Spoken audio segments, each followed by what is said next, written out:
For the first time in its history, the Sci-Fi Channel has aired 2 new original movies back to back.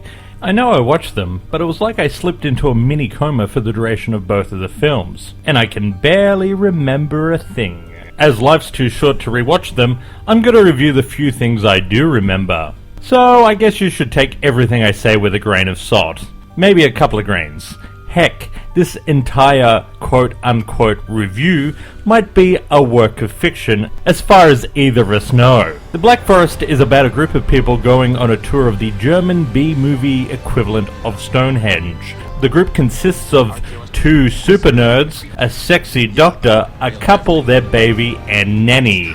I need to point out that the husband is wanting a divorce from his wife, but she doesn't know about it. Super Nerd 1 is highly likable due to the fact that he seems to really love being himself. And his enthusiasm for his neo-pagan, abracadabra whatever really rubs off on you.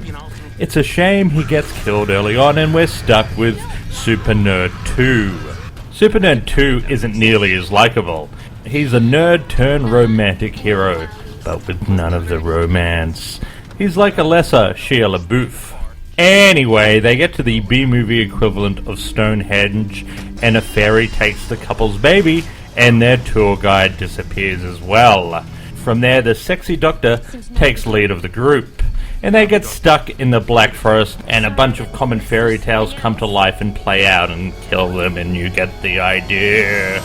I really like this idea. It was a really original concept, but for whatever reason the execution didn't do anything for me. Watching it, I just didn't understand who the bad guy was. Was it the witch thing or the tour guide? For the fact I had to ask myself who the villain was is a sure sign the villain just wasn't very good.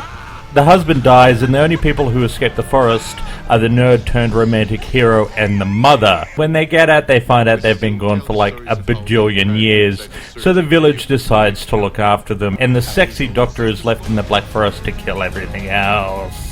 So let's recap. This poor kid gets kidnapped by a fairy, his father gets killed, and he's unable to ever enter the real world and must live in the grace of an entire village until the day it dies. That's just depressing. And now for Gretel Witch Hunter.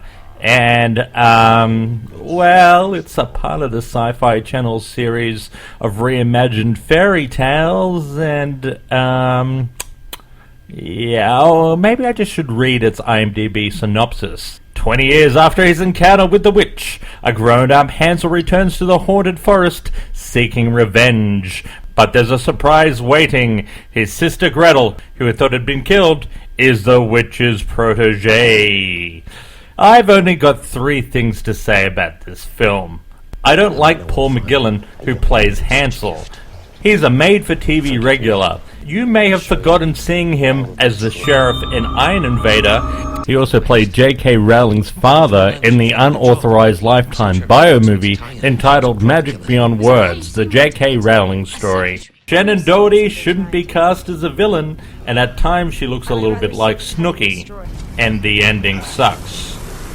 All in all, you can say the Sci-Fi original double feature was 2 for the price of none.